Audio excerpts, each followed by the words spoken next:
Alright, welcome to Operating Systems Remote Edition here. I am recording this from Seattle, where I'm at a UI conference. So Convey UX it's called.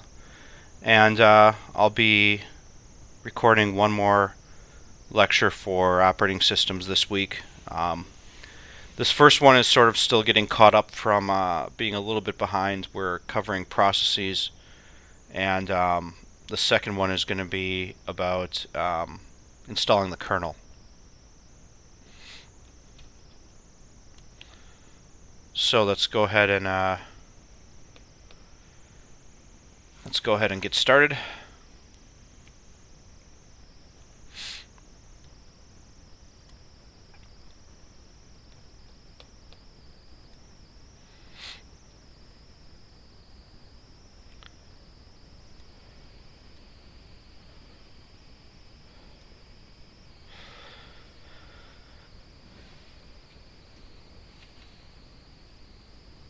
Okay.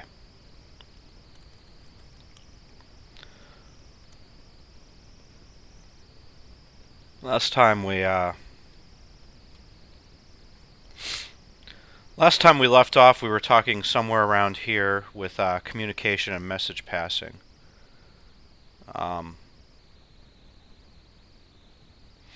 Process termination, I think, is roughly where we left off. So we're going to pick up from here again.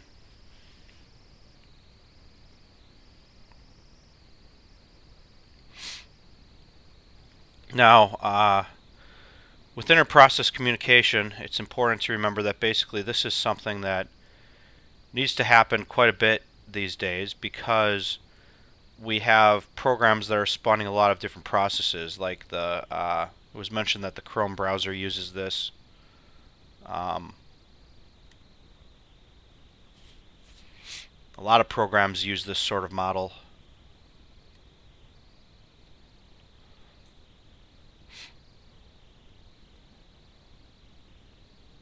Let me minimize this here.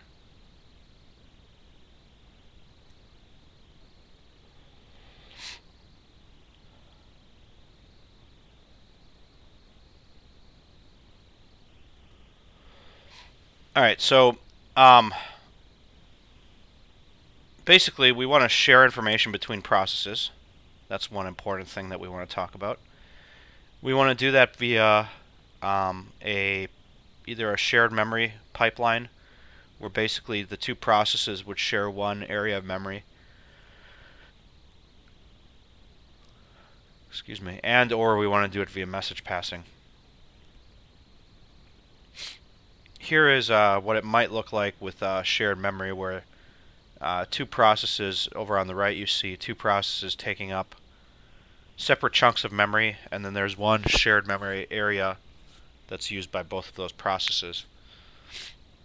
Meanwhile, message passing basically is kind of almost the same thing. I mean, it's still using memory, but in this case it's using the operating system scheme of message passing to do it.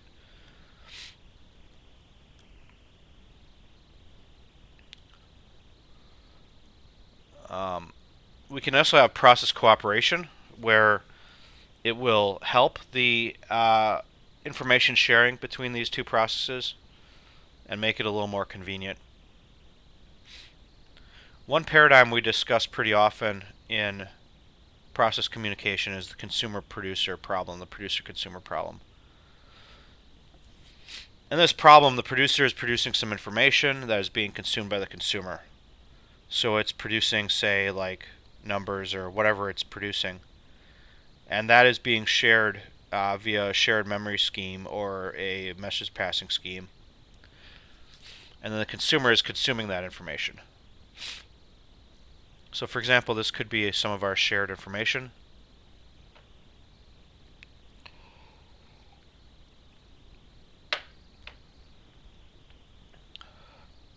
And then in the producer, we would say while true, then buffer in equals next produced item.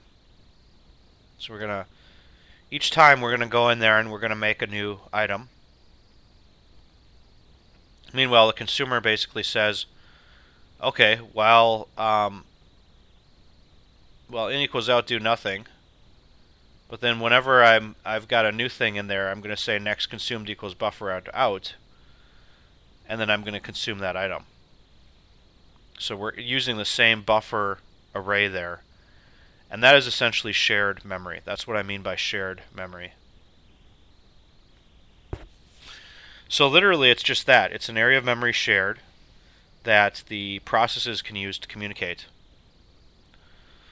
The communication is under the control of the users in this situation. And we need to worry about synchronization, which we talk about in huge length in Chapter 5.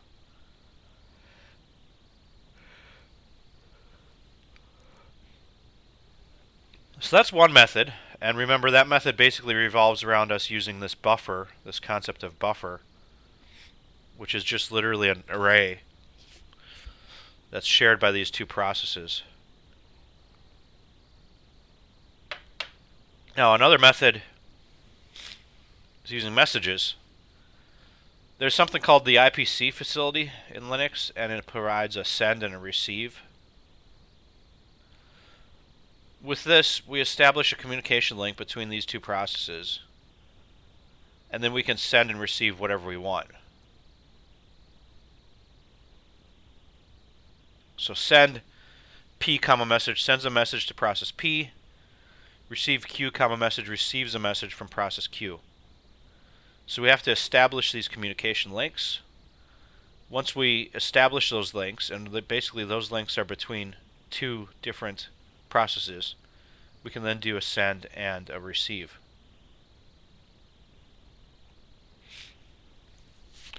The mailboxes in this case are similar ports. They're basically message ports where each mailbox has some unique ID, and the processes can communicate when they share that exact mailbox ID. So what we'll do is we'll create a new mailbox, then we'll send and receive, and then we can destroy that mailbox. So let's say P1, P2, P3 share a mailbox. P1 sends, that means P2 and P3 receive. Well, the problem here is that we only want to allow a link to be associated with those two processes. So P1 would have to send that message twice if they wanted P2 and P3 to receive the same message. Blocking is a synchronous operation where basically the sender is blocked until that message is received. Because think about this in terms of synchronization. Well, the sender of that message may want to know that the recipient has received the message before it proceeds on. If it hasn't received that yet, it probably can't make assumptions about the rest of the logic that it's supposed to do. Meanwhile, the other way of doing it is asynchronous, where basically the sender sends that message and then it keeps going. So the difference depends upon what you're trying to code up. In some situations, you might want to know that the receiver has received that message.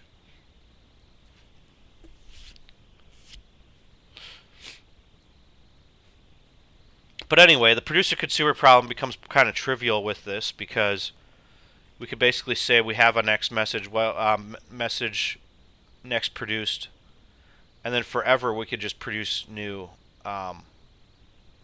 items and send them. Then we can receive them.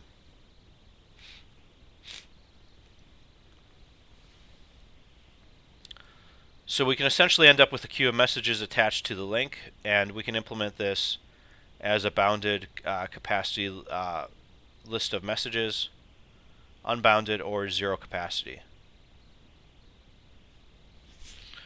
So here's an example of an IPC system using POSIX. I'm going to show you this shortly in PuTTY. Basically, the process first creates the shared memory segment using SHM open. Then it sends it, then it sizes it with ftruncate. And now it does a sprintf to the shared memory to say writing to shared memory. This is what a POSIX producer looks like, and I'll show you this as well in a little bit.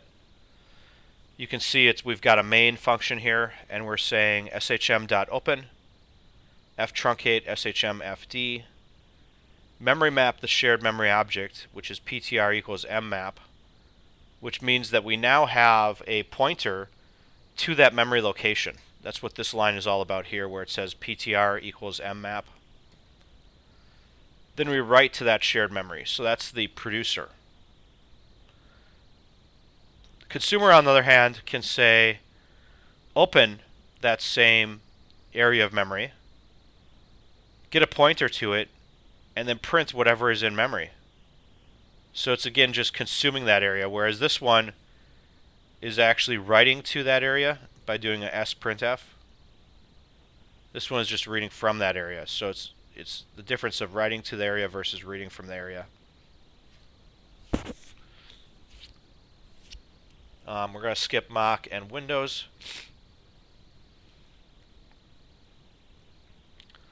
So communication in these systems is routinely done. This is more of a topic for the networking course, so I'm not going to cover this in great detail.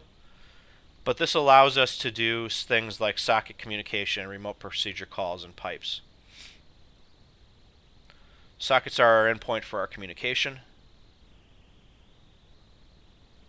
And again, this is all stuff for the networking class that I'm going to mostly skip.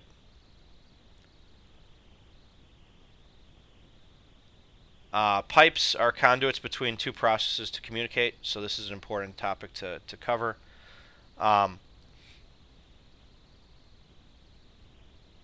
Pipes essentially can be accessed from outside the process that created it. So typically what will happen is a parent process comes along, it pipes something to its child process, and that child process receives that information. So this is what it looks like. The parent's coming along, and it spawns off a child, and then it pipes, basically doing a write end of the pipe, and the consumer reads from the read end. We're actually not going to do too much with pipe-based communication in this class. We usually don't. So the stuff on pipes, I just wanted to cover it as yet another way of doing communication. But I don't want you to focus on it too much. Focus on message passing and the shared memory solution, which I'll show here shortly.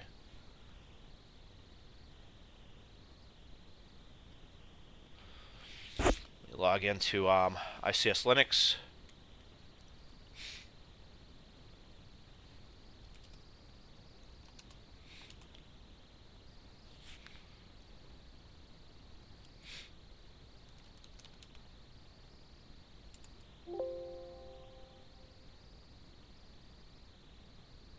Okay, I'm going to take a look at shm-posix.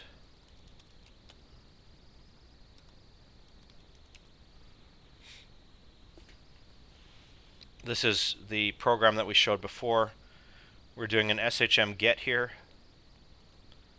This gets that chunk of memory, and then we do shm at to attach to that. This is similar to the mmap command that we used before. Then we're going to print hi there to it, and then we're done. And then what we do is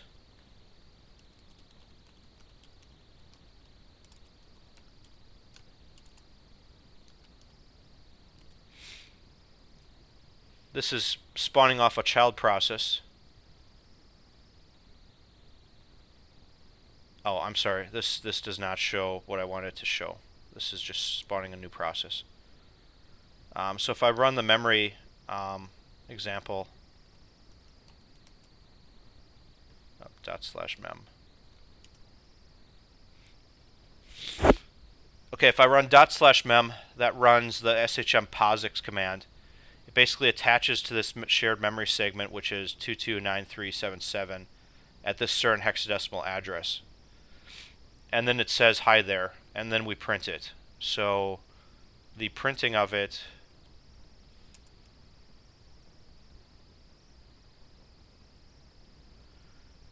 you can see here where it says shared memory equals char shm at. This is attaching to the shared memory location. So it's a pointer, and in this case it casts to a char pointer to that memory location. Then we read or we write into the shared memory location. Then down here we print the shared memory. So we're writing into the shared memory location and then reading out of the shared memory location. So in a nutshell, that's how it's done.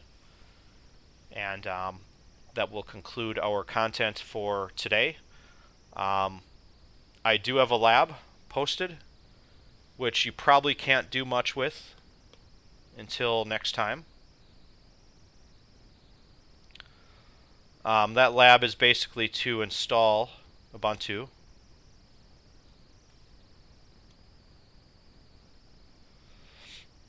.04 on VMware,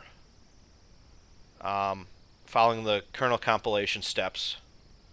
Now, this lab will be due on, we're going to be continuing this lab. This is going to be a two-part lab. It's going to be due on Monday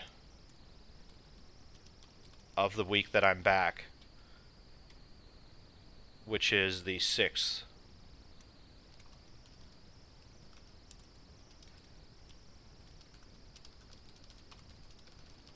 And I'm going to give class time on Monday to finish this.